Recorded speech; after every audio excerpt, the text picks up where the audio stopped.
Quem quer receber a palavra de Deus? Quem quer receber muito a palavra do Senhor? Glória a Deus. Eu queria que nós vamos meditar num texto que está lá em Atos Apóstolos, capítulo 21, mas deixa eu passar algo para você antes disso. Nós vamos tratar do tema nessa noite, falar sobre firmeza de propósito. Nós estamos vivendo numa sociedade muito líquida, ou seja, as pessoas, elas não têm firmeza de propósito. Começam uma coisa, não terminam. Geralmente, quando você vai fazer qualquer coisa, você vai ver que o nível de abstenção é muito alto.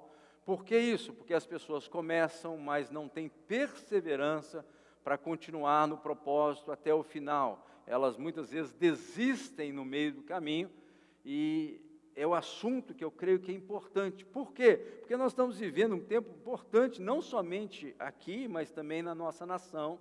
Como todos sabem, né, hoje é eleição no Brasil. Independente do resultado, nós precisamos ter firmeza de propósito. A eleição, ou quem vai ganhar, ou quem não vai, isso não termina aqui. A nossa luta continua.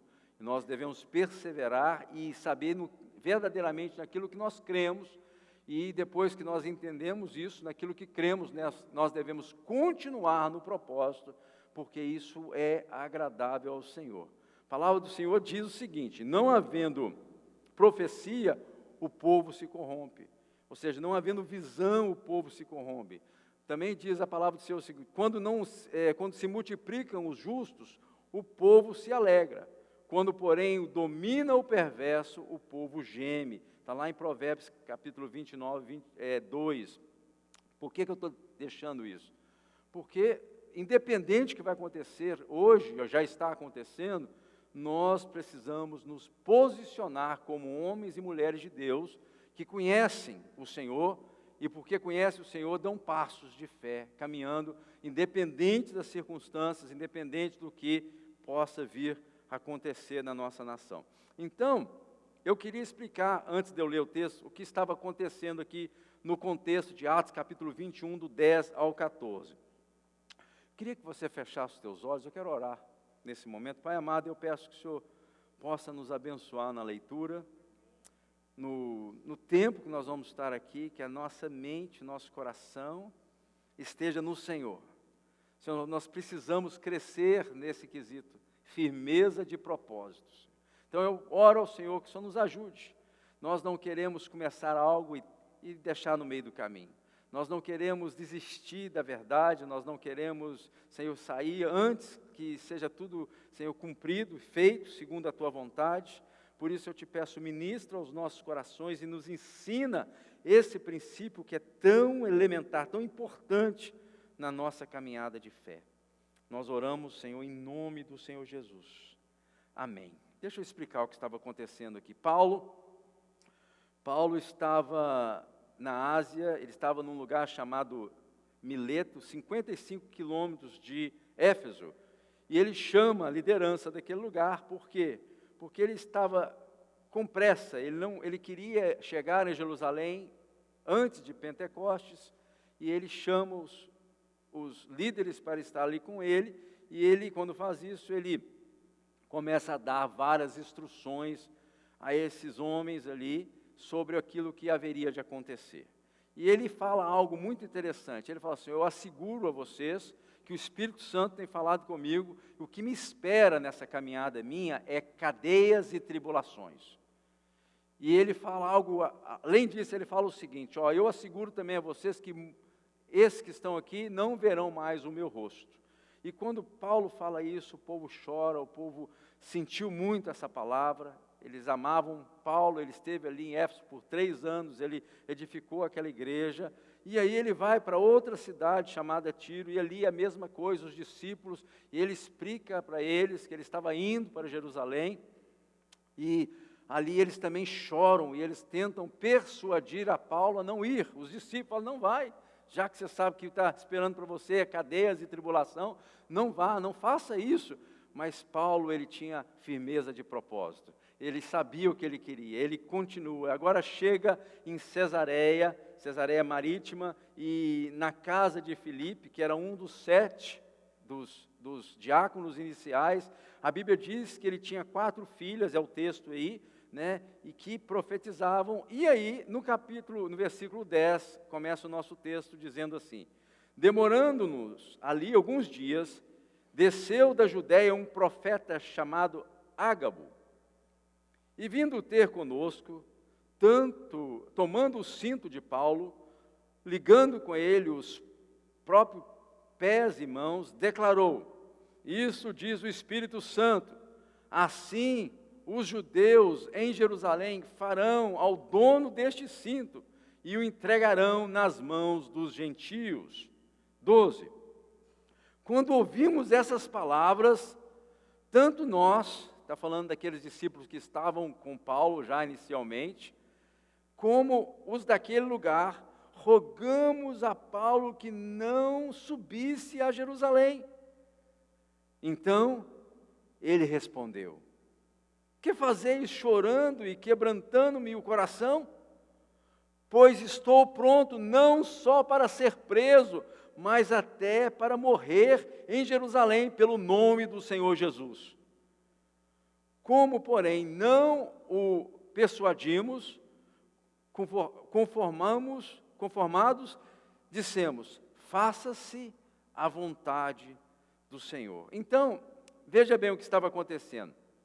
Ele vai para Mileto, ali tem aquela choradeira, aquele negócio todo, tentando persuadi-lo a não ir. Depois ele vai para Tiro, a mesma coisa acontece, os seus discípulos tentando convencer Paulo. Agora ele chega nesse lugar chamado Cesareia, aí ele vai fazer a sua despedida, e agora todos ali tentando persuadi-lo a não ir para Jerusalém. E ele, o texto diz que eles não conseguiram fazer isso. O interessante é que quando nós lemos, você vê que além dessa choradeira dos discípulos tentando convencer, ainda vem um profeta de nome Ágabo, que nós não sabemos muito sobre esse homem, mas sabemos que ele aparece logo no início da caminhada de Paulo, e ele vai e fala sobre uma fome que aconteceria em toda a terra. Ele aparece lá em Antioquia, quando Paulo começa a caminhar com Barnabé, e ele fala: vai ter fome em toda a terra. Em Atos capítulo 11, 28, aparece esse sujeito. E agora ele volta novamente para profetizar, mas ele parece só profetizava coisa ruim, né? Interessante aqui, abrindo um parênteses aqui, hoje tem muitos profetas que só profetizam coisas boas. Mas, biblicamente falando, parece que os profetas eles tinham uma pegada diferente. E esse homem aqui, com certeza, a primeira vez que ele cai, ele sai lá de Jerusalém, é o que nós sabemos sobre ele, que ele era de lá. Agora ele vai para Antioquia e fala: vai ter fome. Era nos dias de Cláudio, e teve fome sobre todo mundo. Agora aparece essa figura, além de Paulo estar ali, com aquela choreiro, aquele povo não querendo que ele fosse para Jerusalém, agora aparece esse cidadão de novo, esse profeta do Apocalipse, falando assim: o cinto desse cara aqui, ele amarrou a mão e o pé de Paulo assim, vamos fazer com você lá em Jerusalém. Depois eles vão entregar você na mão dos gentios.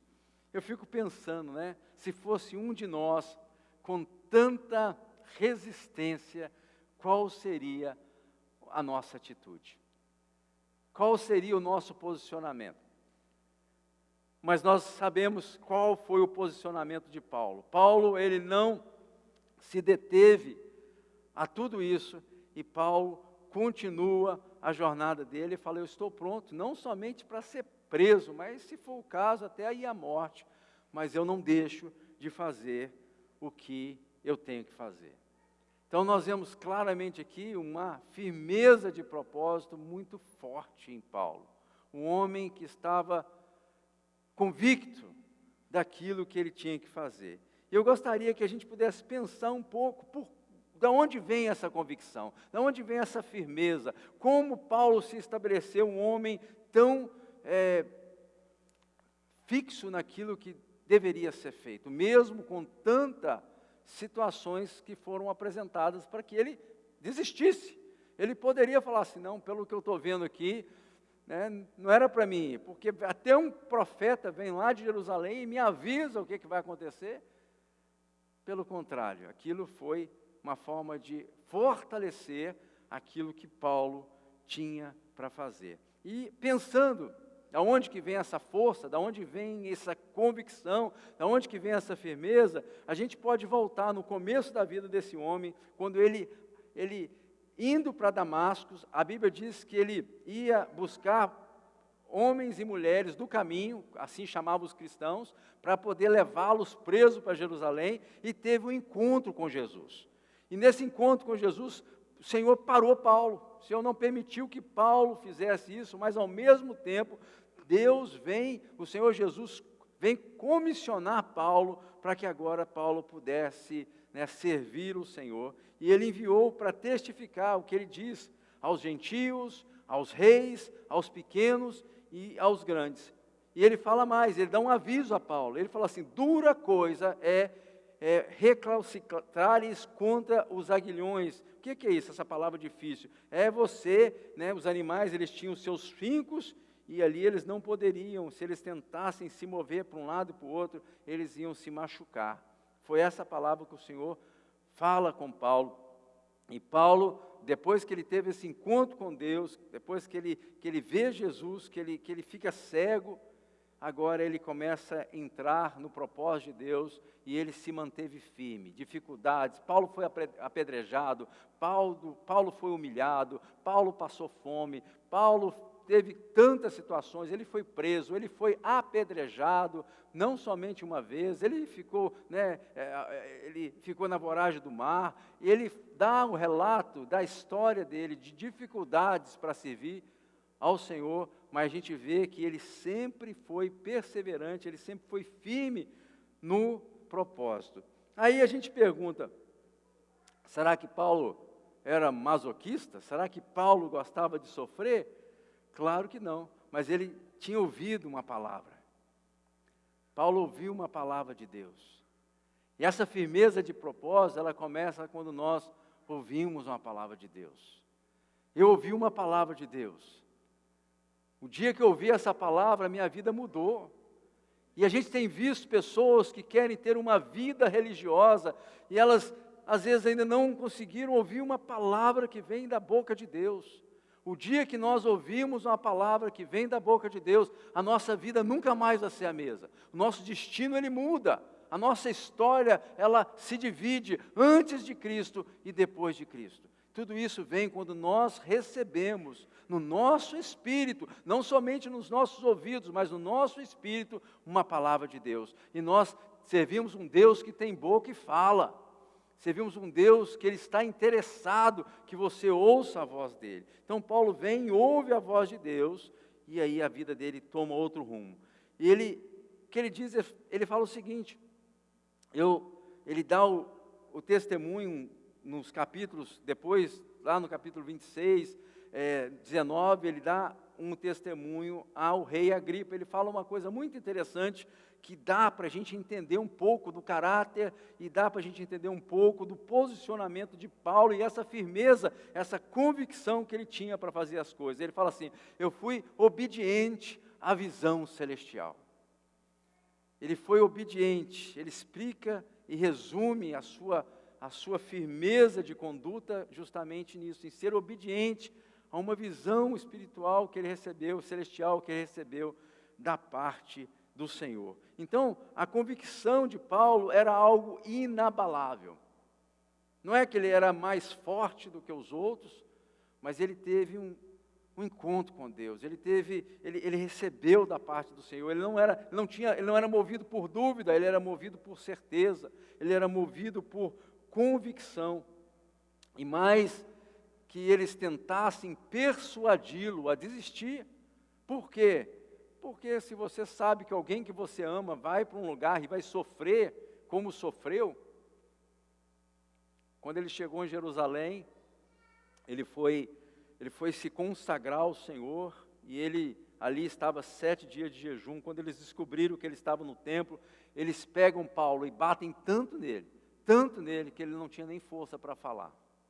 Foi necessário que as legiões, de Roma chegassem e tirassem Paulo do meio da multidão, para que ele pudesse, no devido tempo, conversar e falar e dar o testemunho dele. E ali começa uma jornada onde ele testifica a pequenos e grandes, a reis, né, até que ele vai a Roma testificar a César. Então, ele sabia daquilo que Deus tinha, que tinha feito na vida dele e para que Deus tinha chamado. Então, nós vemos como esse homem era convicto. Então, o que é isso, né? Se a gente for aprofundar um pouco, o que é esse negócio de ter firmeza, de ter convicção? E eu faço uma pergunta, antes da gente continuar: como é que está a sua convicção? Como é que está a sua convicção? Como é que está a sua fé? Como é que está a sua firmeza no seu chamado, na visão celestial que Deus te deu? Como é que está a sua firmeza na obra que Deus está fazendo na sua vida? Como é que está, que nível de convicção que você está, que se encontra nessa noite? Importante, a gente quando fala, né, de pessoas aqui como Paulo, eu tenho que olhar para dentro, para mim mesmo, e pensar como é que está a minha firmeza de propósito. Será que eu sou movido pelas circunstâncias? Será que eu sou movido por aquilo que está acontecendo no Brasil, ou que está acontecendo aqui na América? O que é que me move? O que é que me motiva? O que é que me manda? O que me governa? São perguntas importantes, e a gente precisa fazer esse tipo de pergunta, né? Então, o que é convicção? A palavra, se a gente não acha essa palavra muitas vezes na Bíblia, mas nós vamos no original e achamos upomemo, ficar, permanecer, né, que significa não retirar-se ou fugir, perseverar em desgraças e provações, manter-se firme na fé em Cristo, sofrer, aguentar. Isso é o que significa. Nós vamos encontrar essa palavra lá no livro de Tiago, capítulo 1, versículo 12, que diz assim: bem-aventurado o homem que suporta com perseverança as provações. A palavra suporta é essa palavra. Então, convicção é o quê? É estar convicto de uma ação, é ter certeza, é ter firmeza, é ter perseverança, é ter persistência. Mas a melhor tradução seria suportar pelo entendimento. Ou seja, não somente ter resistência na prova, não somente ter perseverança na prova, mas suportar com entendimento, ou seja, com compreensão daquilo, por que eu estou passando por isso, e seguir adiante.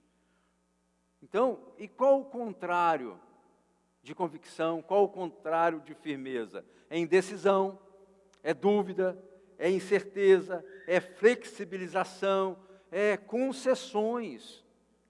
É o contrário, pessoas que vão flexibilizando tudo, de uma forma muito líquida, adaptando, todo mundo está fazendo, né? A gente escuta muitas vezes isso.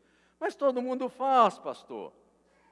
Mas todo mundo, então a pessoa tenta se auto-justificar para não manter a firmeza de propósito que é necessário e que agrada a Deus, né? Agora, quais são os perigos de fazermos concessões na vida?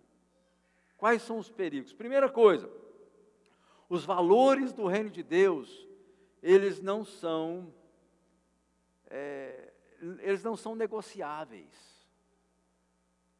Não pode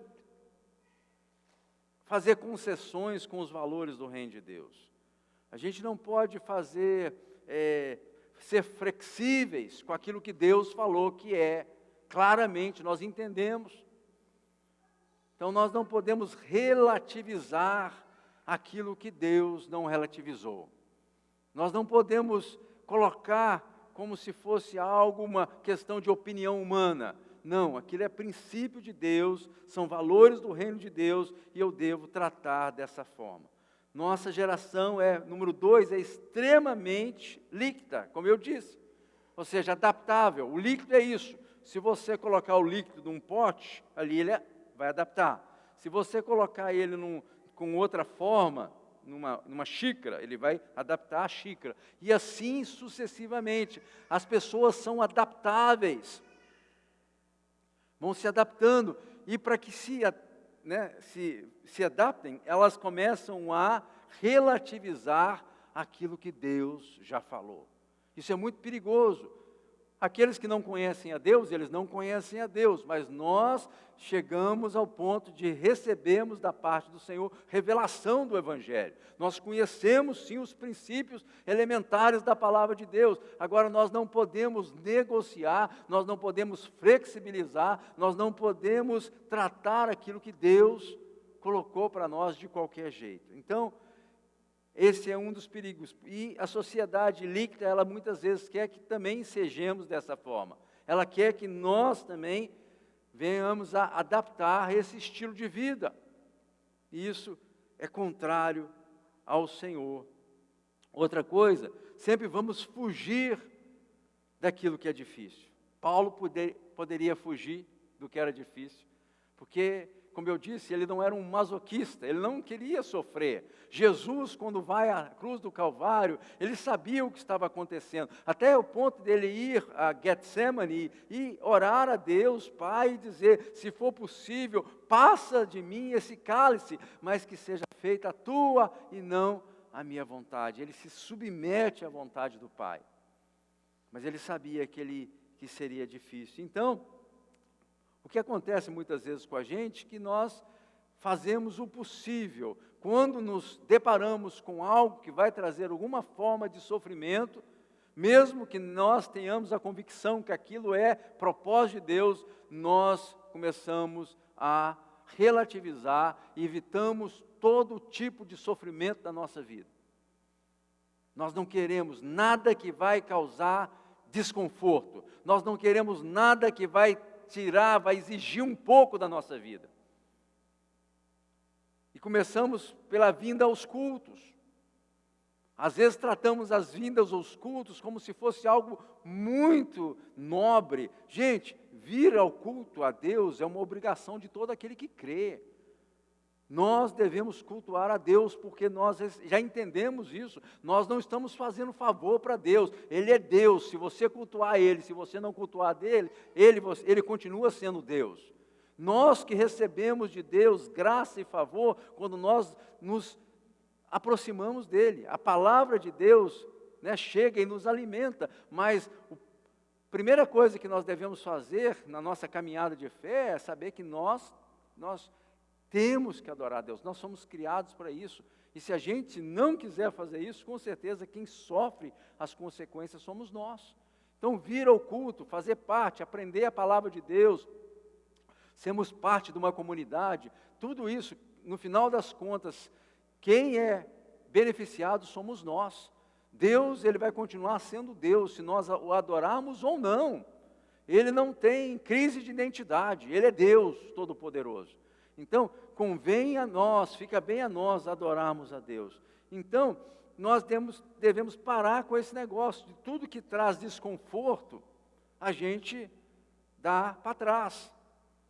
E aí, a gente fica com vergonha quando nós vemos irmãos em outros países adorando a Deus no meio do poeirão, sem cadeira, sem ar-condicionado, sem comida, sem água, sem luxo, sem nada, mas com a presença de Deus.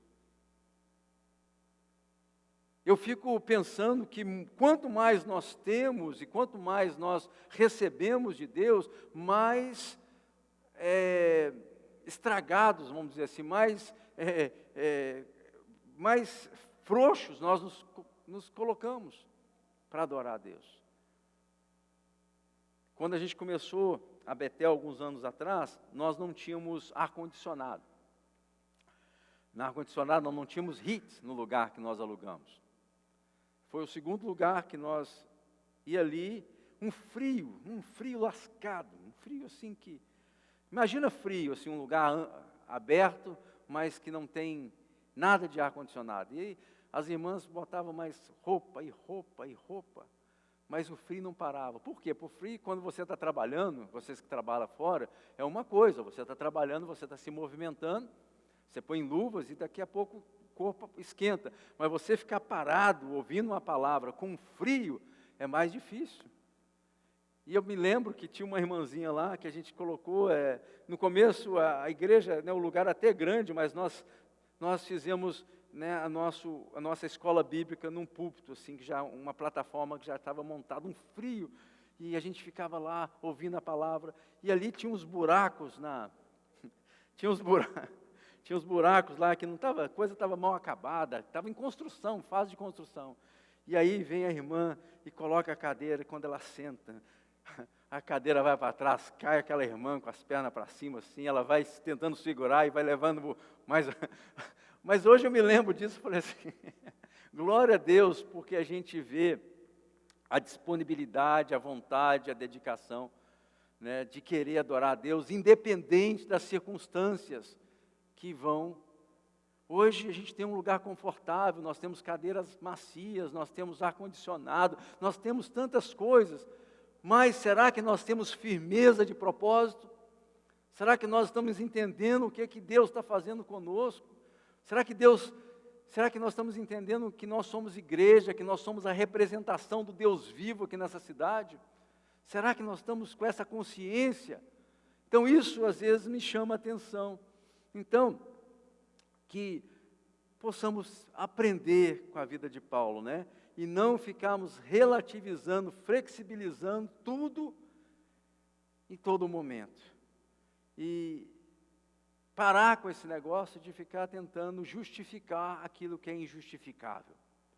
Tem coisa que não tem coisa que tem que falar assim, eu tô fraco na fé, eu preciso de firmeza de propósito, eu preciso de dobrar meu joelho, eu preciso de jejuar, eu preciso de Bíblia, eu preciso de palavra, eu preciso de arrepender, eu preciso de dobrar meu coração diante do Senhor e pedir graça e misericórdia para que Ele possa me fortalecer, porque o problema sou eu, não é a igreja, não é o vizinho, não é a mulher que fala demais, não é os meninos, não é nada disso, sou eu que estou fraco e eu preciso de ser renovado no Senhor, eu preciso de firmeza de propósito.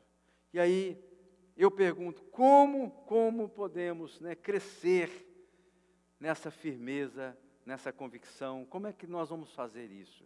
Como que a gente pode, de fato, aquilo que nós falamos que é sim, seja sim e não seja não? Porque a pessoa que não tem firmeza de propósito, geralmente é aí que ela é pega. O sim dela não é sim e o não dela não é não.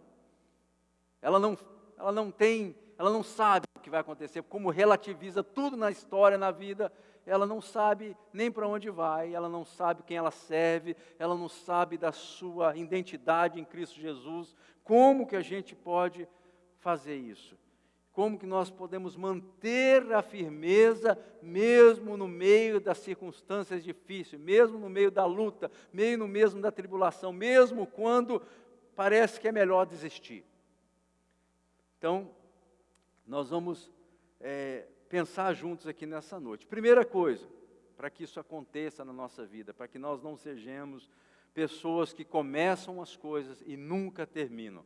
Número 1, a gente precisa, isso aqui não tem como, né? Não tem como você ter firmeza de propósito se não passar por esse número 1 aqui, que é ter um encontro com Deus. Não tem jeito, o encontro com Deus é que muda a nossa história. O encontro com Deus é que faz com que nossos olhos espirituais possam ser abertos. O encontro com Deus é que faz a gente cair do cavalo, sem saber, né, se ele caiu do cavalo, mas provavelmente Paulo caiu de um cavalo. Então, a vida dele mudou quando ele teve um encontro com Jesus. Se ele não tivesse tido aquele encontro com Jesus, Paulo estava lá fazendo besteira, estava lá perseguindo um cristão, ele estava lá fazendo o que melhor parecia aos seus próprios olhos. É que muita gente tem feito nos dias de hoje, tem andando com uma certa religiosidade, com um certo zelo, mas fazendo aquilo que parece melhor aos seus olhos. Por que ela faz isso? Aquela pessoa é até boa, ela até tem alguns princípios, mas se a pessoa não tiver um encontro com Deus, se ela não ouvir Jesus, se ela não se arrepender daquilo da sua vida pregressa, com certeza essa pessoa vai, do começo ao final da sua história, vai fazer o que melhor parece. E quando a coisa apertar, ela vai desistir, por quê? Porque ela não ouviu Jesus. Então, nós precisamos ter um encontro com Deus. Um homem sem Deus se torna uma criatura perigosa, gente. Sabia disso? Um homem que não tem um encontro com Deus, ele se torna uma criatura perigosa, egocêntrico, egoísta. Ele só faz aquilo que tem o interesse dele, ele nunca está preocupado com os demais. É uma forma de ter vantagem em tudo que faz. Ou seja, ele barganha com Deus, ele barganha com as pessoas, ele vai barganhando no decorrer da sua vida, ele não tem temor, ele faz o que é conveniente, mas às vezes o que é conveniente não é o melhor, então ele abandona. Ele vai deixando a coisa andar da forma que ele parece melhor, porque naquele momento não é tão conveniente. Então o encontro com Deus vem e transforma os nossos pensamentos. O encontro com Deus transforma as nossas perspectivas. O encontro com Deus, o nascer de novo, nos faz uma nova criatura. A palavra de Deus fala que as coisas antigas passaram e tudo se fez novo.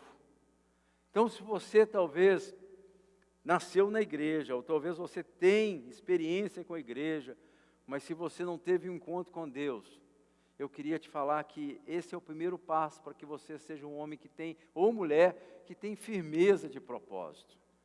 E por que é tão importante ter firmeza de propósito? Porque muitos dependem da sua vida. Você foi arrancado por Deus, você foi estabelecido por Senhor, porque o Senhor tem algo para fazer através de você.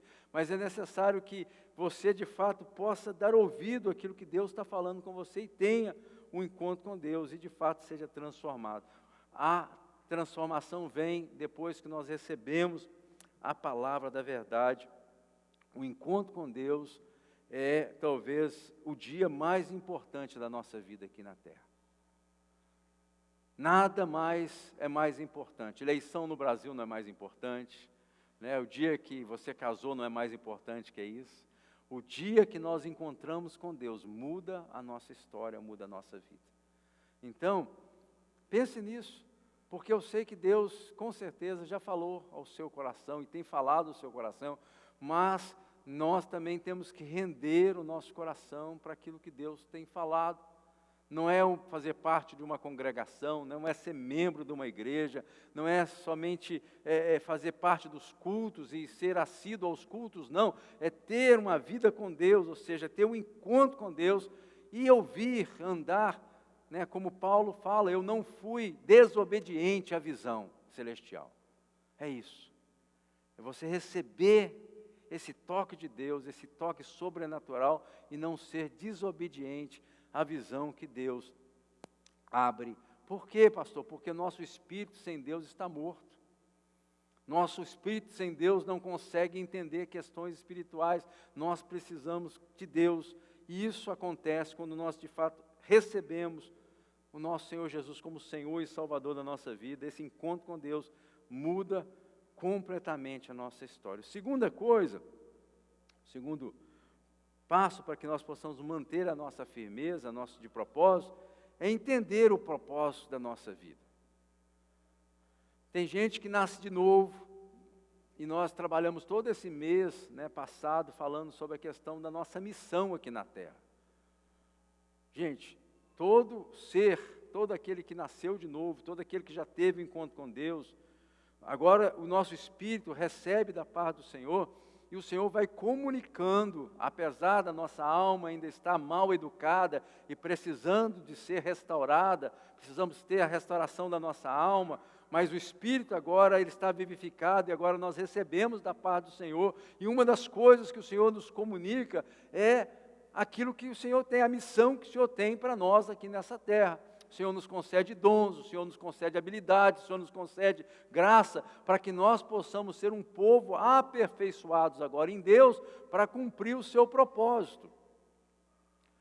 Não existe cristão sem propósito, não existe homem e mulher de Deus que nasceu de novo e está somente fazendo um número, não. Você tem coisas especiais que o Deus Todo-Poderoso colocou sobre a sua vida, que ninguém mais talvez tenha, e Deus de fato está comunicando no seu espírito, para que você possa crer, uma postura de fé e coragem, para que você possa seguir.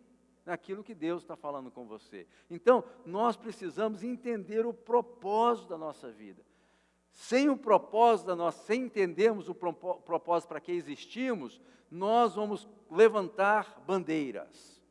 Por isso que você vê hoje tanta militância. Gente que é militante disso, militante daquilo, porque são criaturas que foram criadas por Deus, elas foram criadas não para ir para o inferno, mas para conhecer Deus, mas elas não conhecem Deus, mas dentro delas há uma necessidade de servir, e ao invés de servir o Criador Todo-Poderoso, elas servem todo tipo de abominação. Quando um homem e a mulher de Deus descobre que ela nasceu para servir a Deus e que Deus colocou uma missão para ela desempenhar aqui na terra, e ela começa a ser obediente a essa visão celestial, ela tem agora senso de propósito, ela tem firmeza de propósito, e ela não é parada, ela não é detida por qualquer coisa. As coisas podem acontecer, pode se levantar reis, pode fazer o que acontecer, pode começar a ter perseguição, porque agora nós temos firmeza de propósito, nós continuamos a boa batalha da fé. Isso faz toda a diferença. Eu falei aqui, um mês atrás, que eu li um livro, tem uns 5 meses talvez, um pouquinho menos, de um autor, ele era um judeu, um doutor, e ele foi preso na Segunda Guerra Mundial, e ele foi levado para um campo de concentração. Esse homem era um psicólogo muito conceituado, e ele vai para esse campo de concentração com a sua família, carregando todos os escritos que ele tinha, porque era a coisa mais valiosa que ele tinha. E ele diz no seu livro que quando ele chega, eles não permitiram, eles pediram eles para tirar toda a sua roupa, e ali fazia 2 filas. A fila que ia para ser, quem estava mal fisicamente, ele já morria, naquele momento ele já ia para a fila da morte, ali para ser morto. Eles davam um sabão, para que eles pensassem que ia tomar banho, e eles iam para um quarto, e nesse quarto, ao invés de cair água, caía gases. E ali eles morriam, todos ali, nus. Eles eram levados para um lugar e eram queimados. Só via a fumaça saindo depois. Ele vai para o campo de concentração, e aí pegaram todos os seus escritos, jogam fora, tomaram dele, já não tinha nada, somente o seu corpo, falava ele que estava magro, que a coisa é um absurdo, comendo uma porção, uma sopa diária, com um pedacinho de pão. E ele fala que o número de pessoas que morriam ali era absurdo. E ele falava assim, aqueles que já desistiam da vida, o que eles faziam, eles corriam para a cerca elétrica e penduravam ali naquela cerca e ali morriam.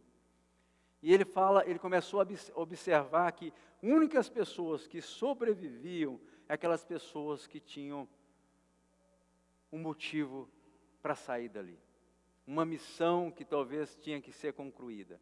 E ele fala, eu consegui ficar ali, não é um cristão, é um judeu, e ele falou assim, porque eu queria escrever a minha tese, que eles jogaram fora quando eu cheguei no campo de concentração. E ali ele falava, isso era o que me deu motivação para continuar vivo. Mas muitos daqueles que estavam comigo ali, eles já não tinham motivação, porque eles não precisavam, o sofrimento era tanto, a dor era tanta, que eles preferiam abandonar suas próprias vidas e morrer. Mas como eu tinha algo para fazer, eu queria que aquilo acontecesse, aquilo foi me sustentando, até que eu consegui. E ele sai do campo de concentração, ele escreve esse livro, escreve uma tese, e a tese é justamente isso, fala sobre o Logos, ou seja, ele diz que quando a pessoa consegue de fato ter e descobrir a sua missão, ela tem força para continuar lutando pela sua própria vida. Enquanto essa pessoa não consegue, agora veja, um homem que não é servo do Senhor Jesus, ele conseguiu descobrir isso que a gente está falando há muito tempo.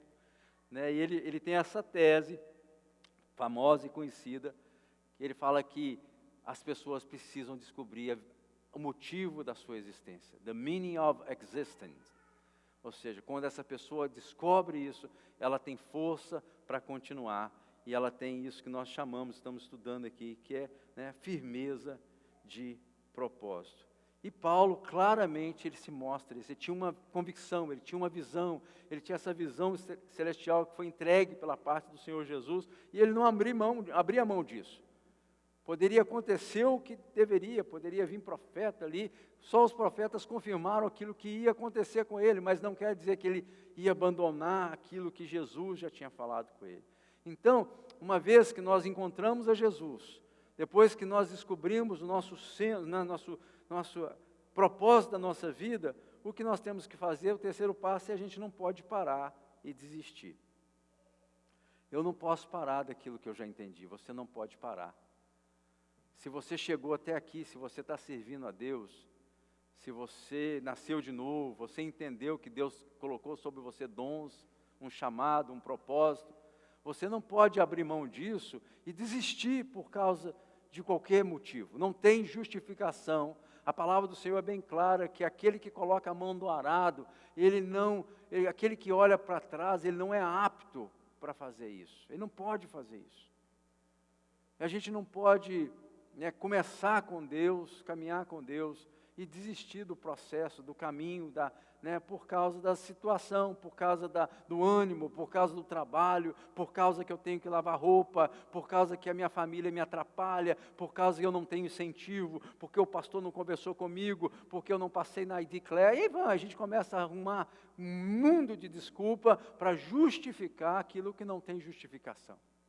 Eu preciso andar com Deus, porque eu nasci de novo, eu tive um encontro com Deus, eu entendi o propósito da minha existência, agora o que eu tenho que fazer é perseverar nos caminhos do Senhor.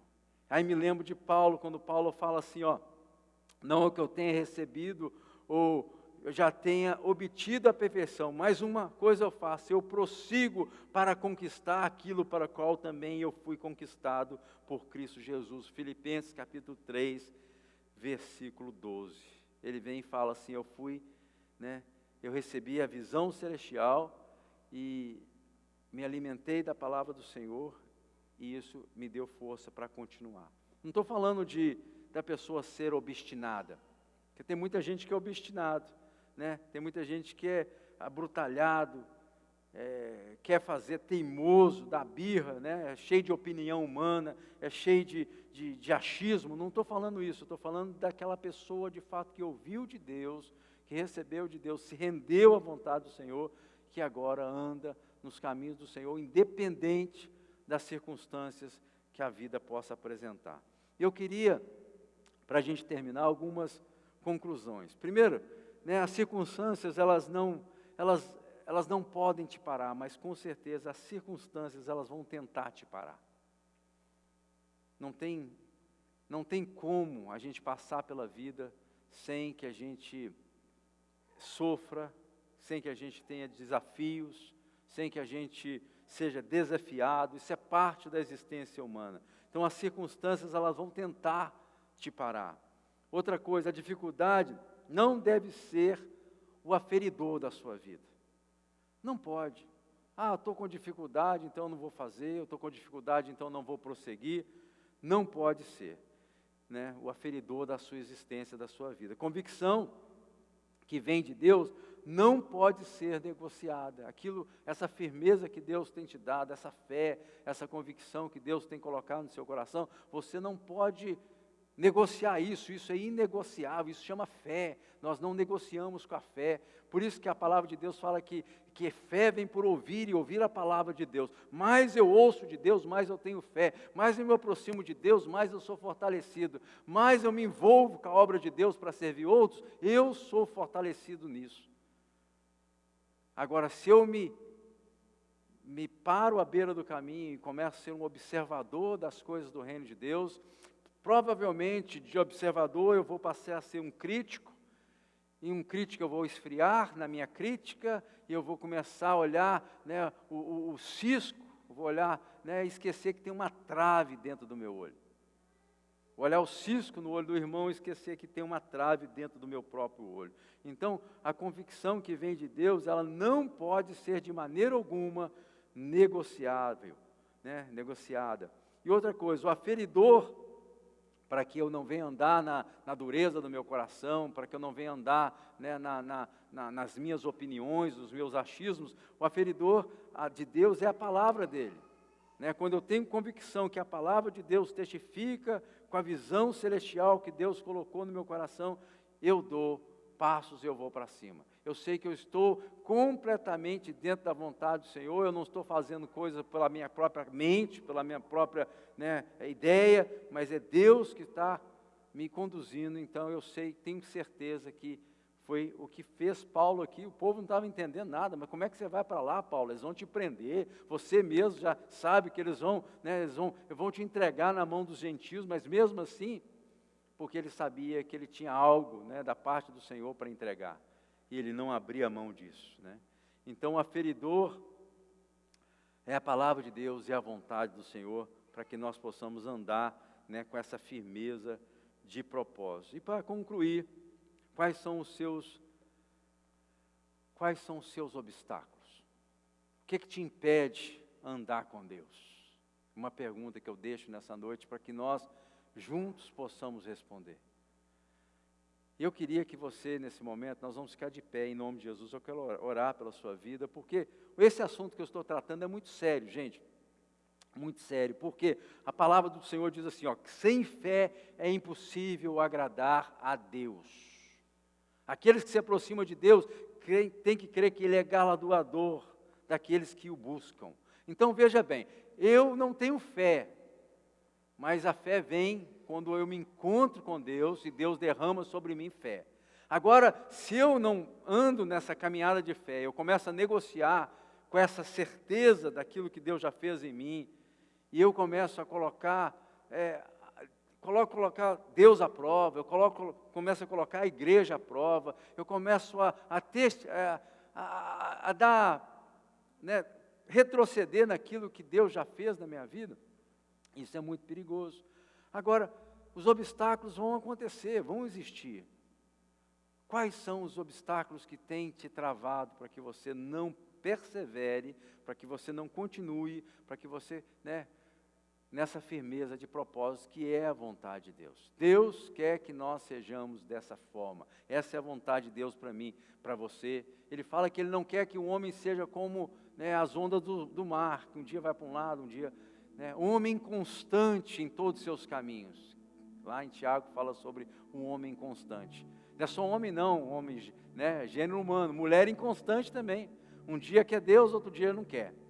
Um dia quer que a família cresça no Evangelho, outro dia já, não precisa ser bem assim. Não precisa ser tanto assim também, igual o pastor fala, né? A gente pode pegar o nosso domingo, talvez, e ir passear, pode, gente.